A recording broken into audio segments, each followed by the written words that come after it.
class 19, and we are still in lesson 2 of module of, let me just call it EngComp 3. What we were discussing is initial value problems. And if I go back to the class notes from last week, all right, numerical derivatives is what we are talking about. And this is now going a little bit deeper from the more hands-on approach that we took when we computed the acceleration of gravity using data that we obtained from a photograph of a falling ball. Now, by the way, at the end of the activity on Monday, you saw an example where you were computing numerical derivatives of some data that had noise. And you saw that was quite problematic, right? It could cause, it was not that easy to compute the derivatives if you have a choppy signal. Which is what happened to us when we were capturing the position of the ball from a photograph. Then there's quite a bit some error on that, and therefore our data was noisy. Our data had error, and then that translated into a value that we computed for the acceleration that was not that great. Remember, I got 12 or 11 or something, and 10 various values in the room that were not so good. I think somebody got 9.8 by a stroke of luck. Just luck in that case. It's generally quite hard to compute derivatives of noisy data, and you saw why last class, I hope. That's why when we have experimental data, we may decide to apply some smoothing first before trying to estimate the derivatives. Okay, here's the basic formula that we were using when we computed the velocity and acceleration from position data in that part of the module. And we were discussing, we used more accurate data, and we computed the acceleration of gravity from that data. And then we looked at the opposite case of using acceleration data to compute velocity and position, and we plotted that. But here is the section I want to point out. The case of a motion by the effect of the acceleration of gravity can be written down in one differential equation of second order, where the second order derivative of position is equal to the acceleration. Acceleration is minus g in this case. Usually in mechanics, we have the custom of using a dot to represent the time derivative, just for shorthand notation. And then the double dot represents the second order derivative. Now, what we're going to do now is look at this prototypical example that we're using, develop a method of solution that is general for any type of problem like this. So we have a second order derivative, and we're going to add the velocity as an intermediate variable to obtain two first order equations, the ordinary differential equations, right? One equation for the position, y dot equals v, and then v dot equals minus g. So we introduce v as a variable for which we can write a ordinary differential equation. The first derivative of v is equal to the acceleration, minus g in this case. What we're going to do now is work with this pair of unknowns and plug them into a vector that we call the state vector. So I'm going to just copy this part out here and say, define the state vector to our class, to our new notes for today. Define the state vector. That's the state vector that right there.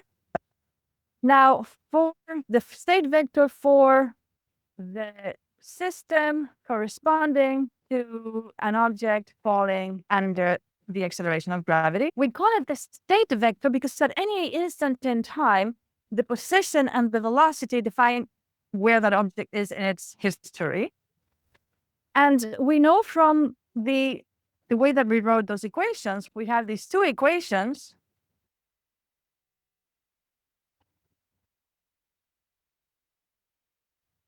So we're going to write the first order differential equations in vector form. That's what we're going to do. These equations, there they are. Y, notice that I've written Y at the top in bold as a bold symbol, indicating that it's a vector. And so I'm going to write Y bold symbol with a dot on top to indicate the derivative of that vector. We can do that by defining that the derivative of the vector is simply the derivative of each component. So we're going to write now boldface Y, but I'm going to grab that and actually do dot on top of that. I don't know if I need the extra curly braces. Probably I'll just add them in case. And I'm going to use the same type of expression here, a vertical column vector with the B matrix environment of the LaTeX typesetting language. And what do we have inside? We're going to have inside the right-hand side of both differential equations, but written as a vector. So the first component is V, the velocity. That's the first equation, corresponds to the first equation. The second component is minus G, corresponding to the second equation. So let me execute that cell to reveal the rendered version. And you see here, this equation in vector form essentially has stacked up the two individual equations into one, taking advantage of the vector notation. The top, we call it the state vector. The bottom is like the right-hand side of both differential equations stacked up into a vector. What we're going to do now is develop a code design that is general and can be used for solving any such problem, not just the problem of a falling object under the acceleration of gravity, but any problem where we have a second order differential equation that we can write with an intermediate variable as two first order differential equations, and then we can stack into a vector. This is going to be a general problem solving approach. This general problem solving approach is going to be the following. We're going to write a function a Python function that computes the right-hand side of the differential equations, meaning the derivatives of the state variables. The state variables are the two components of the state vector, Y and V, position and velocity. The derivatives of position and velocity are V minus G. Those two derivatives, I am going to call it the right-hand side of the differential equation from just above this markdown cell. And we're going to write one function to compute those. And then we're going to write another function that takes a state, essentially steps in time, or steps one time increment. Just write it steps in time. In this case, with Euler's method. But the general part of this is that in the future, when we learn a different type of method that computes the time derivatives with more accuracy, then we can keep the function that computes the right-hand side and simply change the function that we use for advancing in time. Just like we have several ways to compute derivatives, and some of them, depending on which points you choose and so on, can be more accurate than others, we can also come up with different numerical schemes to step in time to solve an initial value problem. We're going to see the famous ones are Runge-Kutta methods. There are several others, and we're going to see a few of them. So if you write a solution in this way with these two separate functions, it means that I can mix and match. The method of solution is general. If I want to compute a new differential equation, I change the first function. If I want to try a new numerical method, then I change the second function, or I use the different second function. That is, in other words, this is a concept that in computer science people call separation of concerns. In computer science, the concept of, or the idea of separation of concerns refers to modularizing your code design, achieving more generality and managing complexity because you're chunking things down into smaller pieces. And it's very useful. I remind you that writing code is not just about programming, right? It's not just coding, it's designing a solution. That's why it's engineering. We design a solution. What we're seeing in this class is still the foundations, but I want to point out these concepts because as you solve more and more complex problems with programming, you encounter these ideas of code design, of having to think about your solution, not just in the weeds of the lines of code, but in the big picture of how different bits come together. This idea, for example, is an ideal example of the concept of separation of concerns. We write two different functions. We separate these two concerns in our general problem solving approach. One is writing the right-hand side or defining we call it a dynamical system when we have a system of differential equations that depend on time, and the concern of applying a numerical scheme to solve it. Okay, so let's do it. That is the plan. Let's now do it. Let's define a function that we're going to call, let's call it free fall, because it's going to represent the fall under acceleration of gravity. What do we need to use as an input variable? We need, remember, this function is the first one, right? A function that computes the right-hand side of the differential equation. This is the right above our bullet points, that equation there, the vector equation is the one that we want. That corresponds to the derivatives of the state variables. So I need the state variables to start with. So let's suppose that I'm going to call it the state, because we always want to use names that are evocative of what the object is.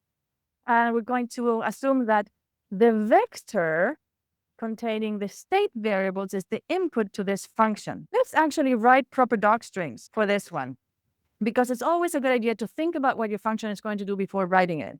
So this one computes the right-hand side of the free fall differential equation. Let's specify in the international system of units. It's just aside from French, right? Système international, right? Yes. Okay, it's our units. And what are the arguments? We just said it. It's just the state. We call it state. But let's be specific that this is an array of two dependent variables, y, v, and this is the transpose if we want to call them a vector, but I'm just going to write it this way here. And what is the return value? What does it return? It needs to return the derivatives of the two differential equations, right? The v and minus g in this case. Let's call it derivatives for derivatives. And this is also an array, and it's an array of two derivatives. What are the derivatives? Well, from the equation above, v and minus g. So it seems not so hard what we're going to do, right? That is the docstrings. Very important step to think about what your function does. What are the inputs? What are the outputs? Good practice, always. In our group, once you use coding every day to solve problems and to do research, you really start valuing this step of writing your docstrings.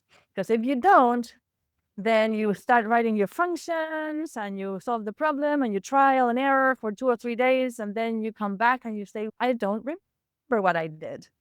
It takes only about 2 days to forget it. Good tip. All right, so in comes the state vector, and I want to compute the derivatives. This has to be an NumPy array. So let's define an NumPy array. And what do we want as the components of the NumPy array? Let me create a list. The first element is v. So in comes state. How do I get v? State 1, excellent. Yes, state 1. It is the second component of the state vector. In comes state. I grab the second component and return it as the first component of the output, because that's what appears here, v. That is the first component. And the other one, what is the second component of the derivatives?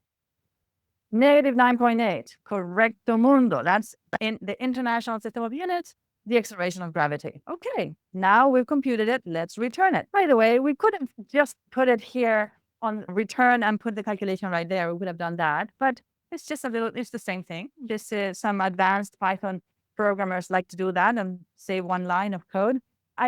It's a little neater to do it this way. In any case, the variable derivs is going to only live inside this function. So it doesn't really make a lot of difference. We save it into a variable, then we return it. And once we exit the function, it's destroyed anyway. Okay, let's execute that. That is our function, the first function. Let's now do this function. What does the second function need to do? Advance this state in time. So let's define a function, and we're going to call it Euler step. And what comes in? The state. What else do I need to enter to be able to advance in time? I need the derivatives. I need the right-hand side. This is the advanced trick here. We're going to feed as an input to this function, the other function. Right, I'm going to call it right-hand side. It's a function. So this function that I'm writing here, Euler step, is going to be able to work with any differential equation that I want to compute in the future, or any initial value problem. I just give it the right-hand side function as an input. And we can do that. We can use functions as arguments to other functions in Python. We're also going to use dt, the value of the step in time that we want to use, as the final thing that we need for our computation. Let me write proper docstrings. This is going to use Euler's method to update a state to the next time instant. Let's call it that. What are our arguments? The state. What is the state? The state is an array. I'm just going to write off dependent variables where the independent variable is time. This is an initial value problem, so time is always our independent variable. I'm going to leave it. I'm not going to say how many, because in fact, our design, this code design, would also work if the state had 3 variables instead of 2 or more. It's a general approach. This is what you gain by this concept of separation of concerns. This function now, Euler step, can be general, can be reused in other settings. And that turns out to be very important. So right-hand side, this one is a function, okay? It's a function that computes the derivatives of the state variables. And dt is a float corresponding to the time increment. The return value, I'm going to call it next state, and that's going to be an array of updated state variables. Okay, that is our docstrings. In comes the state, in comes the right-hand side, in comes the dt, and I can compute the next state, in fact, in one line. How do I compute the next state? It's going to be the current state plus the derivatives times delta t. What is the derivative? Is this right-hand side function evaluated at this state, and this multiplied by dt. Now look at that clean little expression there. Look at that clean expression, and it expresses in one line exactly what the Euler method does. Start from a value of the state or any variable that is in the current instant, and add the derivative times delta t. That's if I scroll all the way up. And actually, I need to go to the equations from last class, from last week. That is what we see in the expanded there equations, where you have yi plus 1 is equal to yi plus y dot delta t. It's also the same for v. It's the same for any state variable. We take the state variable and add its derivative times delta t. And the beauty of this is that we're doing it for all the state variables in one go, because that's what NumPy array lets us do. And now the code is very succinctly representing the mathematics, the mathematical equation of the model. And now it can return the next state.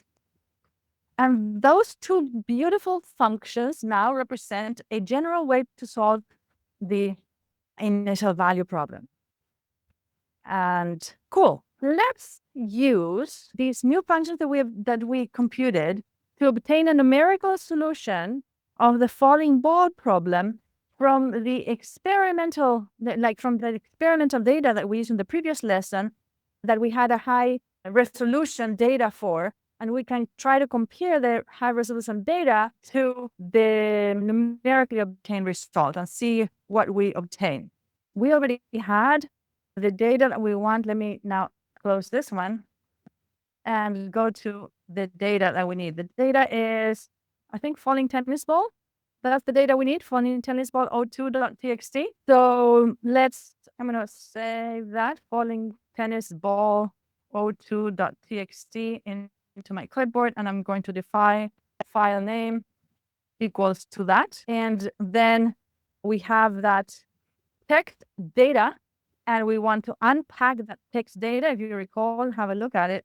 If we look at it, it's 2 columns, right? Those 2 columns correspond to the high resolution data of time and y positions, with no header and nothing that we need to skip. So we can use the ability of numpy.loadtxt to write those 2 columns into an NumPy array, each of them with the unpack option. We load it from the file, and we're going to use the 2 columns, 0, 1, and we use unpack equals true. to unpack those two columns into two separate NumPy arrays rather than a multi-dimensional array. And now we have an error. Okay, NumPy is not defined, of course. Import NumPy. Import NumPy. I'm also going to plot. So from matplotlib import pyplot, and I'm going to use matplotlib inline. And I'm going to be tidy and move that all the way up.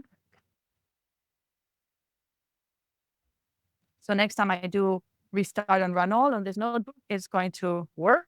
There we go. Now we have it. All right. Now we've loaded the data. So how do we compute the time increment? The time step. The time step is going to be dt, and it's the difference between any two consecutive values. But I'm going to use t1 and t0. There we go. Then actually, I'm going to write this comment here next to this, next to the calculation. So I'm going to do more than one thing in one cell. I'm going to say y0 is equal to the value from our data in the 0th position. That is the initial position. And I'm going to assume that the initial velocity, that makes sense. If it's a falling ball, then we're going to assume it's just being dropped and not thrown with some initial velocity. So let's assume that the initial velocity is 0. Okay. We also know from our previous calculation, from our previous work, let me pull that up. We also know that this data corresponds to the bouncing ball, to the ball with 3 bounces, right? And so at some point we said, okay, let's find the spot where the ball hits the ground. And we found that by doing NumPy where, finding when the value of the y position goes just under 0, a very small value below 0, but it's enough that we don't want that. We want the ground to be at 0. So we choose y576 as the cutoff point where we don't want to use more data. We want to only use the first ball and ignore the bounces. So we're going to decide to only only use the value up to 576 for that reason. This is the index of the y values before the first bounce. From the experiment, from our analysis of the data, we know that. Okay. Now, those are the starting positions, the starting values of the two dependent variables, the delta t and the number of steps that we're going to advance using the Euler method. We're almost ready. Before we compute the numerical solution, we're going to initialize arrays that we're going to fill up with values. So we're going to create an array for the numerical solution. I'm going to call it num solve for numerical solution. I'm just going to initialize that to a NumPy array of zeros. NumPy.zeros. What size does it need to be? It needs to have as many rows as time steps we're going to advance. So that's n. And each one of the state vectors has 2 components, position and velocity. So that's our array where we're going to save the numerical solution. This array we're going to initialize. This is a 2-dimensional array now. So so what position I want at the position at 0, 0. So that's the first instant in time and the first component of the solution. That's going to be y0, the initial value for the position. And the initial value for the velocity is equal to v0. Of course, I could have used these values right away, but it's just a matter of choice there. Okay, now we're ready to solve. How do we actually use Euler to step in time?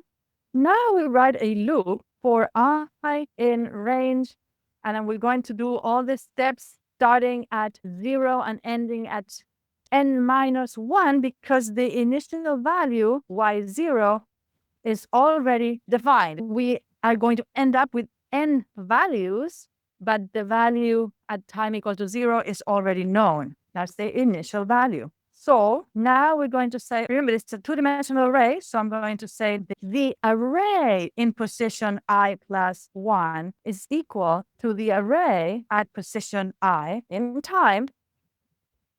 No, wait, I'm thinking about the Euler step. We don't need to do the Euler step here. We can call the function Euler step with the numerical solution at step I. And we say, okay, I have the numerical solution at step I. I'm going to compute the Euler step with the derivatives that I need. These derivatives come from the function free fall. And the time increment that I'm going to use, I just computed in input line 7. It's dt. And that's it. One line inside a for loop. One line. Yes. Very good observation. So remember, I am feeding as argument to Euler a function right here in input line 2. There's the function. The name of the function by itself, not the function evaluated at some point. This is, I'm glad you asked that, because this is a little hard to wrap your head around. Is, whoa, what are you doing here? Really, you can do that? Yes, Python is able to do that. The function is an object, even if I don't evaluate it. I'm handling the function to another function and using it inside, and inside, notice here, inside, of course, I need to evaluate it at some point, right? So this is like a Russian doll, and you can do it many times. You can feed functions to other functions and to other functions, and you can feed the function itself in what's called a recurrent function. And in fact, you can do that, and that really blows your mind, but Python is happy with that. So here we did exactly that. The function comes in as an abstract object that exists in function world, right? But what I call Euler step and I enter that execution, then I have to actually evaluate the right-hand side. And notice that here it's called free fall.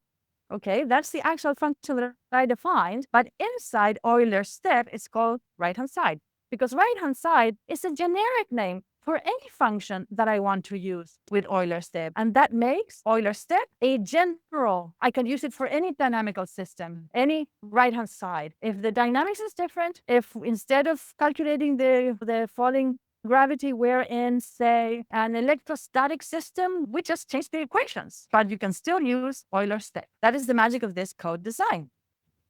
Okay, so did it work? Let's find out. Let's plot the same figure, both with the numerical solution that we computed and the experimental data that we have. Okay, so let's define a figure. We've now learned that we can actually save a figure into a Python variable. I'm going to give it fig size of what I have here, 6.4. Let's see if it works. We can change it. I'm going to plot first. I'm going to plot the numerical solution. So I'm going to plot the array time from the beginning until n. And I'm going to plot that against the position, because that's the data that I have from the experiment, position. So where does position come from? Position comes from the first component of each subarray in the numerical solution. Num for all rows, give me the first component. I'm going to do some optional things like line width. Just for fun, I'm going to make that 2.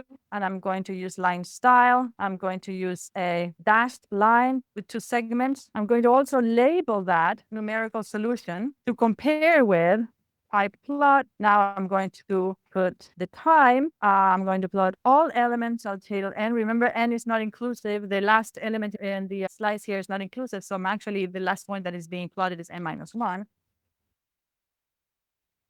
So y in this case, that's the experimental data, again, from the beginning until n. And let's give it as well line width equals 2. But I'm going to actually give this a little bit of transparency, alpha 0.8, just to be able to see them both together. And I'm going to label this experimental data. Okay, that's the 2 lines. Pyplot.x label, that is time. And don't forget the units. Pyplot.y label, that is the position in meters. And let's give it a title. Always make your plot publication quality. Finally, I'm going to put the legend. Okay, let's see if it worked. We don't have any errors. Yes, I do have errors. Let's see, what did I do? Go to the bottom, label. Thank you.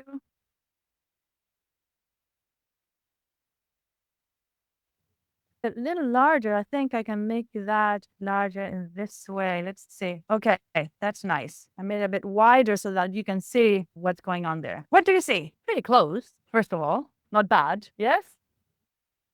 Not bad. Remember, this is high accuracy data, high resolution data with a motion capture, extensive physical equipment. Anything else? Do you observe anything else? It looks close, but there seems to be a little bit of a difference over time, doesn't it? It seems like the blue dashed line for numerical solution is like a little bit like, it seems that the ball is dragging just a bit in real life compared to the numerical solution.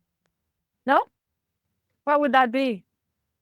Air resistance, Shannon, very good. Yes, in fact, we don't have air resistance in our model, right? We just said the ball is going to fall and the acceleration of gravity is minus g, and that's it. No resistance in our model. We could change our model, though, to improve the comparison with experiments. Let's plot the difference between the experimental and numerical values. So fig is pyplot dot figure. Fig size, I'm going to use the same size, 8,4, and I'm missing a parenthesis. Thank you, Jupyter. Pyplot, plot. What am I going to plot? I'm going to plot the time between the beginning and the end, but skipping the end. And I'm going to, instead of plotting the vertical position, I'm going to plot the difference between the experimental value and the numerical solution, okay? All the rows and just the first element of each subarray corresponds to the position. And I can add a title, difference between numerical solution and experimental data, pyplot.xlabel, time, seconds. And in this case, I'm not going to add the Y label because the title is sufficient in this case. So let's plot that. And you see that the difference between the numerical solution and the experimental data is actually increasing in time.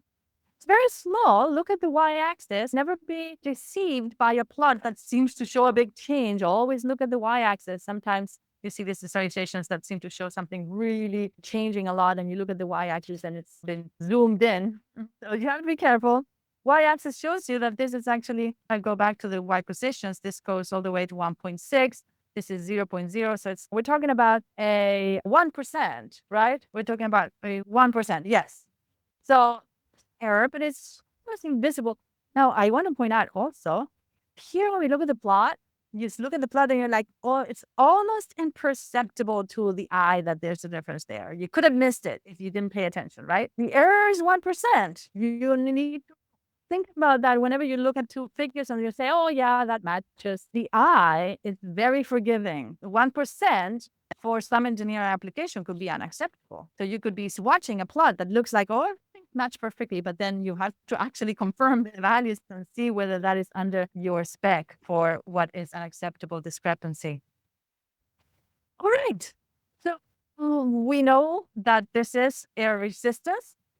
And we also saw that when we computed the acceleration of gravity in the previous lesson, we got a value that was less than the theoretical, the value that we know, 9.8 meters per square second. And even with the high resolution data, we concluded it was the air resistance. Can we add the effect of air resistance? That's what we're going to do next. Let me close this one and let me pull up a new tab for the lesson. Okay, so here we have a section of the lesson that discusses air resistance.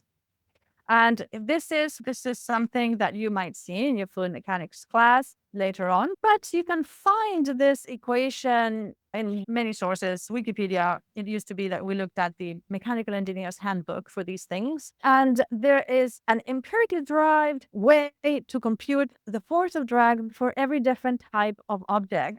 The part that is empirically derived is this little guy over here, the coefficient of drag. That depends on the shape of the object. So you can find tables of the coefficient of drag for spheres, the coefficient of drag for flat plates, the coefficient of drag for various other types of geometrical volumes. And the force of drag depends on, for the case of the sphere, 1/2 pi r squared, that is, so the pi r squared is like the projected area. Rho is the density of air in this case, and it depends on the velocity square and the coefficient of drag. Now, if we want to include this in our model, we have another force, and therefore we would have to add another acceleration in the right-hand side of the equation corresponding to v dot, right? So we're going to do that. We're going to add, so if to get, this is the force, to get the acceleration, I have to divide by mass. This is a tennis ball, so we're going to have to investigate a little bit what is the mass of a tennis ball to compute from this equation.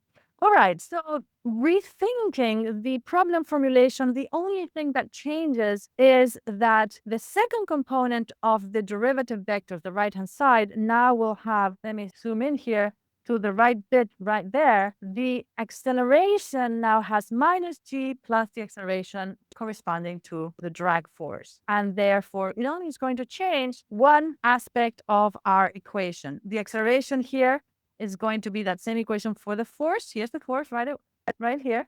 There's the force, 1/2 pi r squared, that's the radius of the sphere, density of the air, coefficient of drag and velocity squared, and divide by the mass to get the acceleration. So I'm going to have to compute the acceleration corresponding to drag for a tennis ball. And we're going to have to compute that for air. So we investigated a little bit to get this data here. According to the International Tennis Federation, the diameter of a tennis ball is actually standard. It has to be in the range between those two values. That's a standard tennis ball. And the mass has to be in the range between those two values, 56 and 56.4.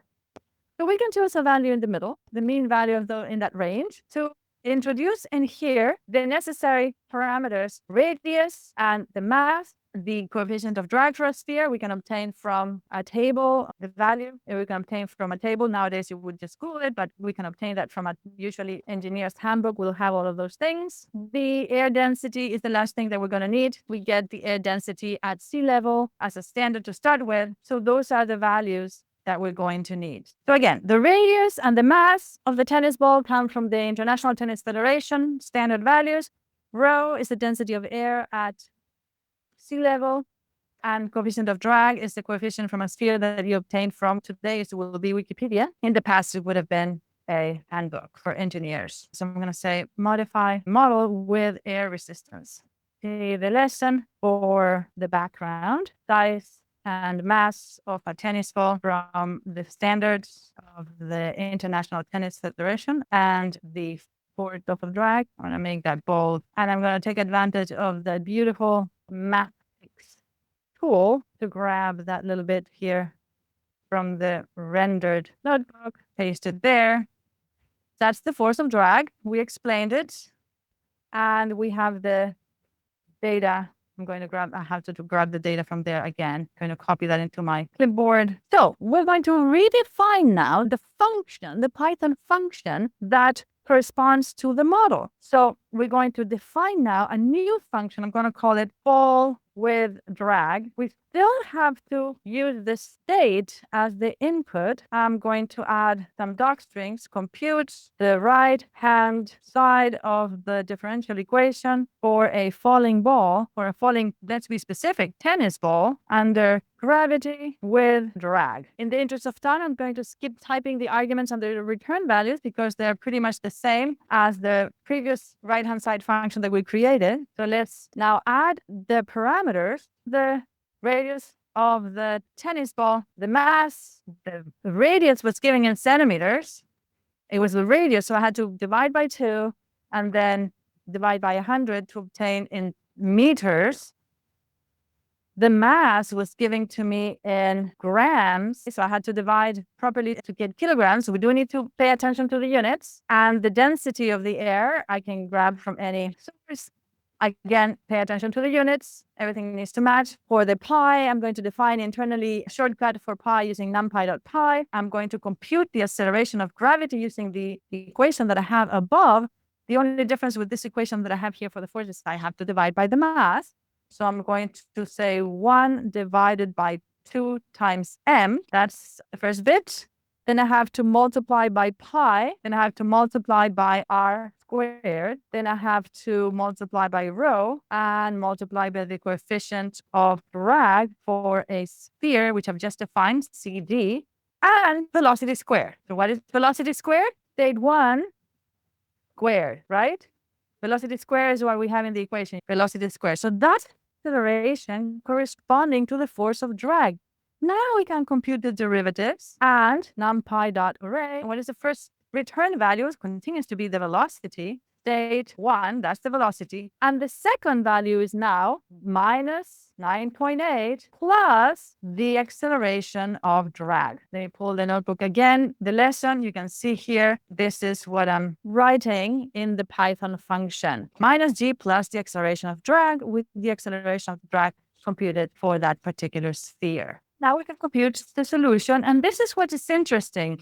Now pay attention, we're going to initialize the solution array. I'm going to call it num_sol drag to differentiate from the previous one, numpy.zeros, and it has to be the same size of before, n(2). I'm going to set the initial conditions as before, num_sol drag. The value at time equals 0, position 0 has to be equal to y0, which we defined above.